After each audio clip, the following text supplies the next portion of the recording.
Good day mga pa-Jaffers, this is International Master Jem Garcia and welcome back to our YouTube channel. So ngayon po, ang magandang laban natin na i-analyze ay yung laban sa pagitan na Super Grandmaster Wesley So versus Super Grandmaster Alireza Firouzja. So ito po yung tournament na tinatawag na Speed Chess Championship at online lang ito nilalaro, pero ang dami pong kasaling Super Grandmasters kasi sobrang laki ng prize fund. So yung pondo dito, $150,000. So itong laban kay Wesley versus Firouzja, ito po yung quarterfinals match nila at talagang dikitang-dikitan. Syempre, kahit po online event lang ito, talagang binibigay nila yung best nila. Laki ba naman ng prize fund, eh? 150K. Tapos parang work from home. Ang sarap naman nung prize fund. Sana makasali rin ako sa ganyan. Ayan. Pero syempre hindi naman tayo super GM. Pero sige, punta po tayo sa match ni Wesley versus Firouzja. Konting background lang. Ito po yung Armageddon game sa match nila. Kasi nung naglaban sila, talagang bakbakan. Dikit na dikit yung laban. Parang natapos yung match nila 15.5 all. So talagang pantay po sila. Kaya kailangan mapunta sila sa Armageddon match. So dito po, one game lang. Syempre, kung sino po yung white, mas malaki yung oras. Yung black medyo mas maliit, pero tabla lang po ang kailangan. So merong tinatawag kasing bidding eh. So parang nagbibid sila ng oras. Kung sino yung mas mababang oras, siya yung makakakuha ng black. At makikita po natin dito, si Firouzja ang black kasi mas maganda yung bid niya, yung 3 minutes and 40 seconds lang para sa black, tapos si Wesley 5 minutes. Ang bidid naman ni Wesley 3 minutes and 48 seconds. So lamang lang ng 8 seconds dun po nagkatalo, kaya black si Firouzja. Kaso grabe yung partida, 5 minutes sa white tapos 3 minutes 40 sa itim. Mabigat na partida ho talaga to, pero at least may tabla panalo. Punta tayo sa ating game. Ayan. So white si Wesley, black si Firouzja. Ito po nag-start with E4, E5, Knight F3, Knight C6, and Bishop C4. Syempre dito lang sa Italian. Kasi pagka nag-Bishop B5 ka, mapupunta po yan sa Berlin, tabla manalo nga, no? So hindi pwede sa tabla. So Knight F6, D3, Bishop C5, castling, and A4. So pagmasdan nyo po mabuti yung oras, no? Kasi very important dito yung oras. Wala na pong incremento. So pagka medyo babagal-bagal ka, talagang mada-down clock ka. So D6 and Bishop E3. Ayan, ito na ang unang magandang tira na binitawan ni Wesley. Kasi dyan po mapapaisip ka kagad. Ano bang gagawin mo? Kakainin mo ba? Or i-atras mo lang? At si Firouzja nag-decide i-atras lang yung bishop. So tignan lang natin, pag kumain kasi, ma-open file po yung rook sa F1. Usually ang mangyayari dyan, pagka nag-develop lang muna, mamaya magna-knight H4, tapos magbabattery yung rook. Pre-pressuren sa F-file. So inayawan yan ni Firouzja. Atras natin, nag-bishop B6 lang para solid. Pero makikita nyo po, talagang kumagat sa oras ni Firouzja yung move na yun, no? 18 seconds, ubos. Malupit tong Bishop E3 na to eh. So Knight B D2, H6, C3, and then dito pinersa na ni Firouzja na makipagkainan. Siguro mahirap kasi may pressure na palaging halimbawa pagka kumain si Firouzja, no? Kain, yun na naman, open file na naman yung sa F-file. Kaya dito pinersa niya na, Knight G4 na, para si Wesley na yung kakain. So kain, and D4. So atake sa center ang ginagawa ni Wesley. So Rook E8, Rook E1, Knight F6, and then Bishop B5. Si Firouzja naman ang ginagawa, syempre, kunat lang, solid lang.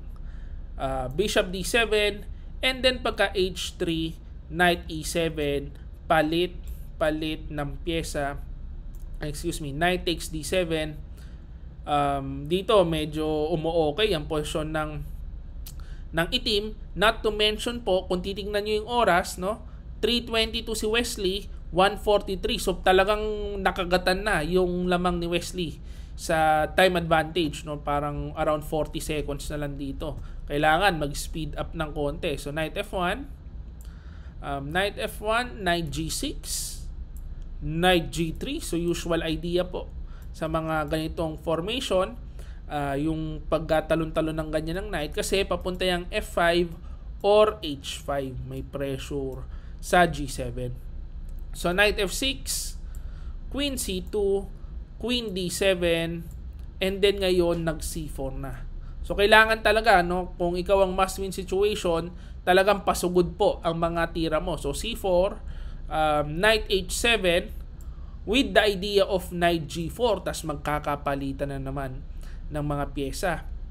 Kaya ang ginawa ni Wesley, pinigil niya yan with queen D2 para hindi maka knight G5 mapapalit yung pyesa. Yan ho kasi ang idea dyan. Ano po yan? Pawn sacrifice, kasi iniwanan na ni Wesley yung A-pawn para lang hindi mapalit yung mga pyesa, yung knight, no? So kumain B3, rook A6, and ito siguro yung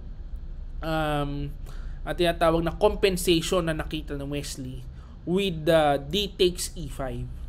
Kasi po pagka ganyan, maganda sana dyan kung draw lang ang kailangan mo. Maganda sana kung parehas yung pawn structure, maganda yan kaso bitin yung queen, so hindi po uubra yung pawn takes. Kaya ang mangyayari, knight takes E5. Ang lalim nung idea ni Wesley. Ngayon merong knight D4, papasok yung knight papuntang F5, yung isa pwedeng pumasok papuntang H5, pressure papunta sa king. Talaga ang ganda ho nung pawn sacrifice na yun. Alam ko dito pa lang nakita na ni Wesley yun Queen D2, malamang mabebait itong si Firouzja kumain. Tapos pagkakain ko dito sa pool, itong queen sa D7. Ayan po ang nangyari dyan. Siguro, kung i-improve natin, baka dapat kinain na lang to. Kaso ayaw niya siguro ibigay yung open file, no? Para hindi makainan ng D takes E5 tapos mabibitin yung queen. Pwede niyan depensa ng ganyan Ngayon, pag kumain ganyan, kain ka lang din para palit-palit na lang kayo ng pyesa, mas mauuwi dun sa tablahin. Kaso nag-rook A6, rook A6, ayun, pagka D E5, knight E5, knight D4, ayan na, papasok na yung mga kabayo, knight F6, rook AD1. So kahit po 1 pawn up, makikita nyo medyo maliit lang, 0.26 lang ang advantage ng itim. Kasi nga, ayun na nga, papasok yung mga knight. So knight G6, knight F5, ayun na, nagsipasok na, rook A5, and then F4. Talagang susugod na yung mga pyesa ni Wesley.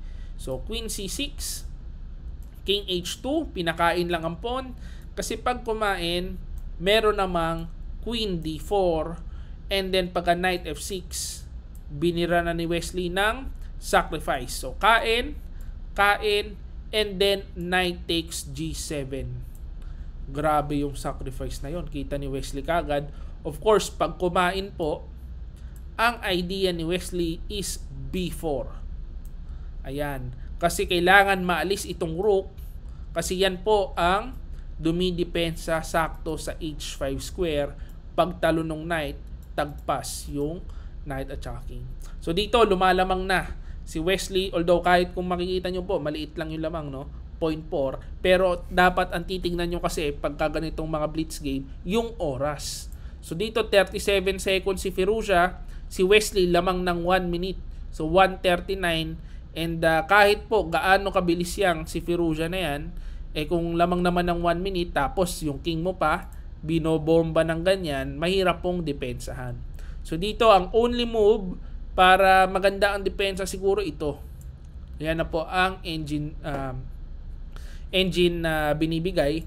Papakain na lang yan, at least wala na pong atake, and maititira po yan ng mabilis kasi wala na masyadong atake. Malamang yan mapapalit yung queen, exchange ang queen, Meron naman 2 pawn na kapalit, medyo maliit lang yung advantage. Bilisan mo na lang tumira para hindi ka ma-down clock, no? Para yun po ang best chance ni Firouzja. Ayan, kasi pag ganyan, kung 37 seconds siya, 1 minute mahigit si Wesley, at least mapapalit na kasi yung queen kasi kung hindi, nakapin po yung knight, no? Baka may chance, pero hindi natin masasabi. Ayan, kasi hindi po yan na nangyari. Ang ginawa kasi, rook a2, napasok tuloy yung knight. So, pagkapasok ng knight, dito pala pumasok, check, king f8, kumain. So, makikita nyo, maganda yung ginagawa ni Wesley, pagka queen a2, ka-counter, chumek muna, bumalik, tapos bumalik pa muna, para makabawas pa ng ilang segundo. So, pagka queen e8, check, balik, and then queen c7. Ayan, so 8 seconds to go, tapos binibira yung king mo, wala na hong pag-asa. So kumain pa, umaasa ng perpetual check, pero wala pong perpetual kasi may knight nakaabang dun, halimbawa kung chumek ka, isa lang ang check mo ganyan, isa na lang ang check mo, tapos kung 2 seconds ka na lang, ay mate na pala. Actually, kung 2 seconds ka na lang, kahit kainin na lang to, definitely, hindi mo na masusurvive yan. Ang dami pang moves niyan. 2 seconds ka na lang. So, dito, kumain. Tapos, king g3, knight h5, king f3. Dito po, resign na si Firouzja. So, si Wesley ang papasok sa semifinals. Ayan, hindi ko lang po alam kung sino ang kalaban ni Wesley sa semis. Baka si Magnus, sino ba malalakas? Si Naka, yun lang naman yan Kung hindi si Magnus, si Nakamura or si Ding Liren. I-research ko pa muna. Ang ganda nitong laban na to. Yung atake na ginawa ni Wesley, yung pawn sacrifice sa gilid, parang high level masyado. Yan po yung mga hindi ko maiisip actually kung ako naglalaro, Kasi gagawin ko dyan, depensa lang muna, b3. Pero ang mangyayari naman, knight g5, magkakapalitan na naman ng knight. So mauubos yung pyesa, mauwi na sa tabla, Ang galing nung Armageddon game ni Wesley. Ayan, so hopefully na-enjoy nyo po itong video na ito at sana meron po kayo natutunan. So kung meron kayo natutunan, please like this video and subscribe to our YouTube channel. So this is International Master Jem Garcia. See you again next video. Bye-bye.